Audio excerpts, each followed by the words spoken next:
അദ്ദേഹം വിശദീകരിച്ചത് അറബി പഴഞ്ചൊല്ലുകളാണ്.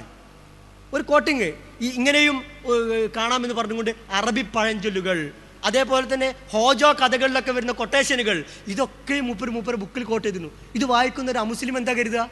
ഇതൊക്കെ റസൂൽ പറഞ്ഞാന്നാ കരുതുക? മുല്ലാ നസറുദ്ദീൻ്റെയും ഹോജയുടെയും ഒക്കെ കോട്ടിങ് ഒരു ഒതൻറ്റിക്കായ ഒരു കഥയിൽ റസൂലിൻ്റെ പേരിലും അള്ളാഹുവിൻ്റെ പേരിലൊക്കെ അടിച്ചു വെച്ചുകൊണ്ട് ഇസ്ലാമിക് സയൻസിലൊക്കെ ഒരുപാട് പുസ്തകങ്ങൾ ഇംഗ്ലീഷിൽ കാണാൻ സാധിക്കും. അത്തരം അബദ്ധങ്ങൾ നമ്മൾ ചെയ്താൽ അത് ഖുർആനെ വഞ്ചിക്കലാണ്, റസൂലിനെ വഞ്ചിക്കലാണ്. ഈ വിഷയത്തിൽ ആധികാരികമായ പഠനം നടത്തിയ ആളുകളെ മുഴുവൻ വഞ്ചിക്കലാണ് എന്നാണ് നമ്മൾ മനസ്സിലാക്കേണ്ടത്. ഏത് രൂപത്തിലായിരുന്നു ഈ ഒരു സമൂഹം നമ്മൾ മനസ്സിലാക്കിയത് നമുക്കറിയോ? ഖലീഫമാരുടെ ഭരണകാലത്തായിരുന്നു ഖുർആൻ ശാസ്ത്രരംഗത്ത് ഒരുപാട് വ്യത്യാസങ്ങൾ വന്നത്. ഒരുപാട് പഠനങ്ങളുണ്ട്. എന്തിനധികം മരുന്നുകൾക്ക് റിയാക്ഷൻ വരും, അഡ്വേഴ്സ് എഫക്റ്റുകൾ വരും എന്നുള്ള വിഷയം പോലും ആധുനിക ശാസ്ത്രത്തിന് ബോധ്യപ്പെടുത്തി കൊടുത്തത് മുസ്ലിം ശാസ്ത്രജ്ഞന്മാരായിരുന്നു. അതേപോലെ ക്ലിനിക്ക് എന്ന് പറഞ്ഞുകൊണ്ടുള്ള പ്രത്യേക ആശുപത്രികൾ ഉണ്ടാക്കിയത് മുസ്ലിം ഡോക്ടർമാരായിരുന്നു. ലൈസൻസിങ് എക്സാം വേണം, ആർക്കെങ്കിലും വന്നുകൊണ്ട് ഡോക്ടർ എന്ന് പറഞ്ഞിരിക്കാൻ പറ്റൂല, അതിനുവേണ്ടി പ്രത്യേകമായ പരീക്ഷ വേണം എന്ന് പറഞ്ഞുകൊണ്ട് മുസ്ലിം ശാസ്ത്രജ്ഞർ, അവരുടെയൊക്കെ പേരുകളും വിശദീകരണങ്ങളും ഉണ്ട്. സമയമില്ലാത്തത് കൊണ്ട് ഞാൻ ഒഴിവാക്കിയാണ്. ലൈസൻസിങ് ടെസ്റ്റുകൾ വേണമെന്ന് പറഞ്ഞുകൊണ്ട്, അതേപോലെ എമർജൻസി കോൺസെപ്റ്റ് എന്ന് പറഞ്ഞുകൊണ്ട് ഹോസ്പിറ്റലുകൾ സ്ഥാപിച്ചത് ഈജിപ്തിലായിരുന്നു ആദ്യത്തിൽ. അതേപോലെ ശസ്ത്രക്രിയാ രംഗത്ത് സർജറിയിലൊക്കെ ഒരുപാട് കാര്യങ്ങൾ ചെയ്തത് ഇമാം റാസിയെ പോലുള്ള ആളുകൾ, ഇബ്നുൽ ഹൈത്താമിനെ പോലുള്ള ആളുകൾ, ഇബ്നു സീനയെ പോലുള്ള ആളുകൾ. ഇബ്നു സീനയുടെ അൽ ഖാനൂൻ ഫി തിബ് എന്ന് പറയുന്ന ഗ്രന്ഥം ഇപ്പോഴും ഖാനൂൻ എന്നുള്ള പേരിൽ വളരെ പ്രസിദ്ധമായിക്കൊണ്ട് റഫറൻസിനായി ഉപയോഗിക്കുന്ന പുസ്തകമാണ്. ഇബ്നു സീനയുടെ അഖീദ വിഷയത്തിൽ നമുക്ക് അഭിപ്രായ വ്യത്യാസങ്ങളുണ്ട് എന്ന് മാറ്റിവെച്ചുകൊണ്ട് തന്നെ ആ പുസ്തകത്തെ നമുക്ക് അംഗീകരിക്കാവുന്നതാണ്. ഈ രൂപത്തിലേക്ക് ശാസ്ത്രരംഗത്ത് ഒരുപാട് ആളുകൾ നമുക്ക് കാണാൻ സാധിക്കും. അതേപോലെ ഒറിജിൻ ഓഫ് യൂണിവേഴ്സ് എന്നുള്ള ഭാഗത്ത്, അതേപോലെ എംബ്രിയോളജിയുടെ ഭാഗത്തൊക്കെ നമ്മൾ വിശദീകരിച്ചു. കെമിസ്ട്രിയിൽ, ഫിസിക്സിൽ, എഞ്ചിനീയറിംഗിൽ, മാത്തമാറ്റിക്സിലൊക്കെ, ആസ്ട്രോണമിയിൽ ഒരുപാട് ആളുകൾ ഇസ്ലാമിക പണ്ഡിതന്മാർ വന്നു. അവരിതിന് മനസ്സിലാക്കിയത് ഒരു തൊഴിലായിട്ടല്ല, മറിച്ച് ഒരു സുവർണ കാലഘട്ടത്തിൽ അവർ പഠിച്ചത് റസൂലിൻ്റെ കാലഘട്ടത്തും തുടർന്നും ഖുർആൻ പഠിച്ച ഡോക്ടർ ഉണ്ടായിരുന്നു, ഹദീസിൽ ഗവേഷണ പഠനം നടത്തിയ എഞ്ചിനീയർമാരുണ്ടായിരുന്നു, ആധികാരികമായ ഇസ്ലാമിക വിഷയത്തിൽ അഭിപ്രായം പറയാൻ സാധിച്ചിരുന്ന വ്യവസായികളുണ്ടായിരുന്നു, നിയമം പഠിച്ചുകൊണ്ട് ഖുർആനെ വിലയിരുത്തിയ അഡ്വക്കേറ്റുമാരുണ്ടായിരുന്നു, നിയമ വിശാരദന്മാരുണ്ടായിരുന്നു. ഇത്തരത്തിലുള്ള ഒരു കോൺസെപ്റ്റാണ് ഇസ്ലാം നൽകുന്ന ശാസ്ത്ര രംഗത്തുള്ള ആളുകളോട് പറയുന്നത്. അല്ലാതെ നിങ്ങൾ ഖുർആൻ പഠിക്കാൻ വേണ്ടി ശാസ്ത്രം മുഴുവൻ മാറ്റിവെച്ചുകൊണ്ട് നിങ്ങൾ ഖുർആൻ പാഠശാലകളിലേക്ക് പോകാനോ, ഖുർആൻ പാഠശാലയിലുള്ള ആളുകൾ ഒരിക്കലും തന്നെ തഫ്സീറും കിതാബും അല്ലാത്ത ഒന്നും നോക്കരുത് എന്നുള്ള ഒരു കോൺസെപ്റ്റ് വന്നത് സത്യം പറഞ്ഞാൽ കൊളോണിയൽ കാലഘട്ടത്തിലാണ്. കൊളോണിയൽ കാലഘട്ടത്തിൽ ഒരുപാട് പ്രശ്നങ്ങളുണ്ട്. അത് നമ്മൾ ഹിസ്റ്ററി പഠിക്കുന്ന ആളുകൾക്കറിയാം. അവരുണ്ടാക്കിയതാണ് ഈ ബ്രാഞ്ചിങ് ശൈലി. അന്നത്തെ കാലഘട്ടത്തിൽ ഖുർആൻ പഠിക്കുന്ന ആൾ ഖുർആനിൽ ഒരു ശാസ്ത്രീയമായ ഒരു വിഷയം വന്നാൽ അവർ ആ സയൻസും കൂടി പഠിക്കും. അന്നതൊരു വളരെ എളുപ്പവുമായിരുന്നു. ഇന്നത്തെ അവസ്ഥയിൽ ഖുർആൻ പഠിക്കുന്ന നമുക്ക് ചെയ്യാൻ പറ്റിയ ഒരു ഇന്നോവേറ്റീവ് അപ്രോച്ച് എന്ന് പറഞ്ഞുകൊണ്ട് നമുക്ക് ചെയ്യാൻ പറ്റിയ കാര്യങ്ങൾ എന്തെല്ലാം എന്ന് മാത്രമാണ് ഈ വിഷയത്തിൽ ഞാൻ സൂചിപ്പിക്കുന്നത്. നമുക്ക് ചെയ്യാൻ പറ്റുന്ന കാര്യം, നമ്മൾ എന്തായാലും ഒരു കോഴ്സിന് ചേർന്നു, 5 വർഷം നമ്മൾ ആ കോഴ്സ് പഠിക്കണം. നിങ്ങളൊന്ന് ആലോചിച്ച് നോക്കൂ, ഒരു ദിവസം നമ്മൾ 3 മുതൽ 5 വരെ 3 ആയത്തോ 5 ആയത്തോ ഡെയിലി നമ്മൾ സുബഹി നമസ്കരിച്ചുകൊണ്ട് നമ്മൾ വായിച്ചാൽ, 5 ആയത്ത് വെച്ചിട്ട് വായിച്ചാൽ 5 വർഷമാകുമ്പോഴേക്ക് ഖുർആൻ ഒരു തവണ നമ്മൾ വായിച്ചു തീരും. 3 ആയത്ത് വായിക്കുക എന്ന് പറഞ്ഞാൽ 5 മിനിറ്റോ ഒരു 10 മിനിറ്റിൻ്റെ പണിയില്ല. അതിൻ്റെ അർത്ഥം കൂടി ഒന്ന് വെച്ച് വായിക്കുക. വേണമെങ്കിൽ ഡയറിയിൽ എഴുതി വെച്ചാൽ നമുക്കൊക്കെ അറിയാം, ഒരുപാട് നല്ല നല്ല ഡോക്ടർമാരും എഞ്ചിനീയർമാരും പഠിക്കുന്ന കാലത്താണ് ഖുർആൻ പഠിച്ചത്. എന്നാൽ അക്കാഡമിക് സൈഡിൽ നിന്നുകൊണ്ട് സുബൈക്ക് ജമാഅത്ത് കഴിഞ്ഞ ഉടനെ ഒരു 5 ആയത്ത് വായിക്കുക, അർത്ഥം മനസ്സിലാക്കി വായിക്കുക. എന്തെങ്കിലും ഒരു പോയിന്റ്, നമുക്ക് പ്രധാനപ്പെട്ട പോയിന്റ് നമുക്ക് തോന്നുന്ന കാര്യം നോട്ട് ചെയ്ത് വെക്കുക.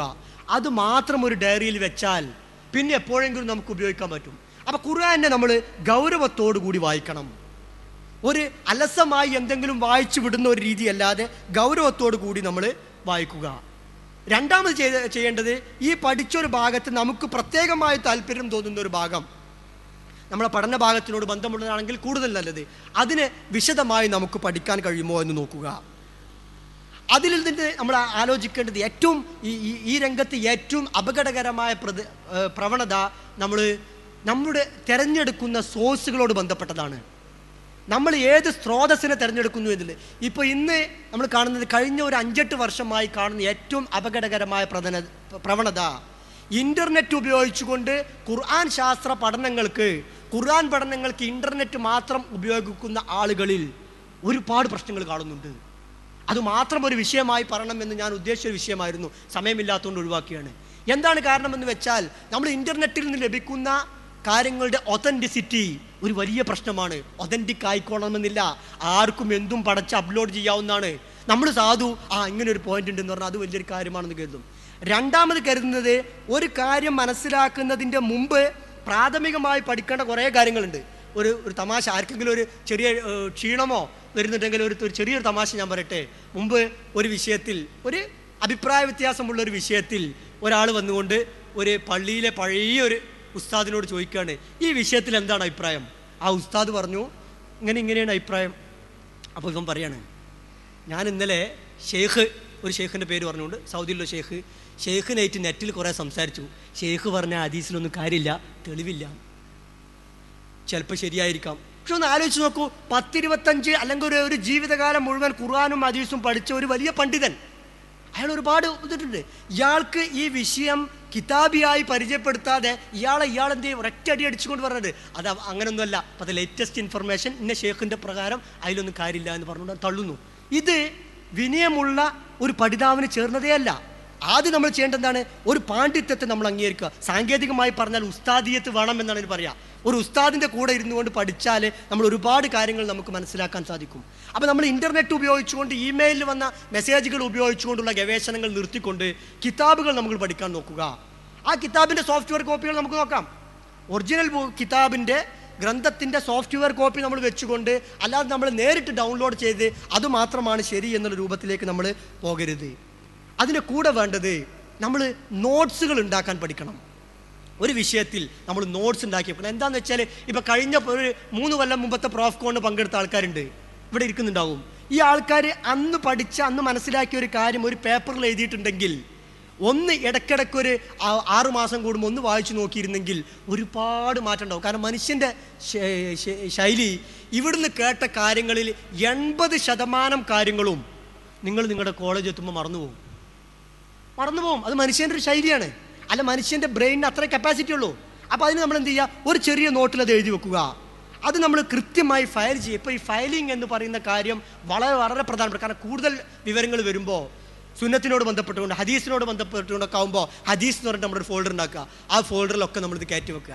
അപ്പോൾ നമ്മൾ കൃത്യമായി നമ്മൾ എന്ത് ചെയ്യണം, വിവരങ്ങളെ, വിജ്ഞാനങ്ങളെ നമ്മൾ എന്ത് ചെയ്യണം, ഫയൽ ചെയ്യുകയും ഫോൾഡറാക്കി നമ്മൾ സൂക്ഷിക്കുകയും ചെയ്യുന്ന രൂപം നമ്മൾ ഉണ്ടാക്കണം. അതേപോലെ നമുക്ക് ക്യാമ്പസുകളിൽ ഡിസ്കഷൻ ഫോറങ്ങൾ ഉണ്ടാക്കാവുന്നതാണ്. ഡിസ്കഷൻ ഫോറം എന്ന് പറഞ്ഞാൽ, ചില വിഷയങ്ങളിൽ നമ്മൾ പഠിച്ചൊരു വിഷയം നമുക്കൊന്ന് ഇരുന്നുകൊണ്ട് 5-6 ആൾക്കാർ ഡിസ്കസ് ചെയ്യുക. അപ്പോൾ നമുക്ക് മനസ്സിലാകും നമ്മൾ മനസ്സിലാക്കിയതല്ല കാര്യമെന്ന്. അതല്ലെങ്കിൽ കൂടുതൽ കോൺട്രിബ്യൂട്ട് ചെയ്യാൻ പറ്റിയ ആളുകളുണ്ടാകും. അതൊരു പണ്ഡിതനുണ്ടെങ്കിൽ അൽഹംദുലില്ലാഹ്, MSM അതിനൊക്കെയുള്ള ഫോറങ്ങളുണ്ട്, CRE പോലുള്ള ഫോറങ്ങളുണ്ട്. അതേപോലെ പഠിക്കാനുള്ള വിജ്ഞാനവേദി പോലുള്ള ഫോറങ്ങൾ ഉപയോഗപ്പെടുത്തിക്കൊണ്ട് നമ്മൾ എന്ത് ചെയ്യുക, അവിടെ ഇരുന്നുകൊണ്ട് നമ്മൾ ചർച്ച ചെയ്യുക. അപ്പോൾ എത്രയും നമ്മൾ ഇസ്ലാമിനെ കുറിച്ച് പഠിക്കുന്നോ അത്രയും നമുക്ക് റഹ്മത്തുകൾ വന്നുകൊണ്ടേയിരിക്കും. ചിലർക്ക് തോന്നും, ഇങ്ങനെ നമ്മൾ ഗവേഷണവും പഠനത്തിനൊക്കെ പോയാൽ നമ്മൾ പരീക്ഷ തോറ്റുപോലെ. അങ്ങനെ പേടിക്കണമെന്ന് ആവശ്യമില്ല. ഇതിന് നമ്മൾ ചിലവാക്കുന്ന സമയം പടച്ചവൻ നമുക്ക് റഹ്മത്തായിക്കൊണ്ട്, ബർക്കത്തായിക്കൊണ്ട്, നമ്മൾ പഠിച്ച കാര്യങ്ങളെ മനസ്സിലാക്കിക്കൊണ്ട് നമുക്ക് എന്ത് ചെയ്യാൻ പറ്റും, മനസ്സിലാക്കാനും കാര്യങ്ങൾ നിശ്ചയിക്കാനും നമുക്ക് സാധിക്കുമെന്നാണ് മനസ്സിലാക്കേണ്ടത്. അതേപോലെ നമ്മൾ ഈ രംഗത്ത് നമ്മൾ ഏറ്റവും കൂടുതലായി ശ്രദ്ധിക്കേണ്ട ഒരു വിഷയം, പഠിക്കുന്ന ആളുകൾക്ക് വിനയം എപ്പോഴും വേണം. വിനയത്തോടു കൂടി പഠിക്കണം. പടച്ചവനോട് പടച്ചവനെ, ഞാനൊരു വലിയ ആലിമാണ് എന്ന് അറിയപ്പെടാനോ, ഒരു വലിയൊരു സ്കോളറാണെന്ന് അറിയപ്പെട്ടുകൊണ്ട് കുറേ ബുക്കുകൾ എഴുതാനോ, വലിയൊരു പ്രാസംഗികനാകാനൊന്നുമല്ല. എനിക്ക് സ്വയം ബോധ്യപ്പെടാനും മറ്റുള്ളവരെ ബോധ്യപ്പെടുത്താനും വേണ്ടിയാണ് ഞാൻ ഈ ഖുർആൻ ശാസ്ത്ര രംഗത്ത് അല്ലെങ്കിൽ ഖുർആൻ പഠന രംഗത്ത് പോകുന്നതെന്നുള്ള ആ വിനയവും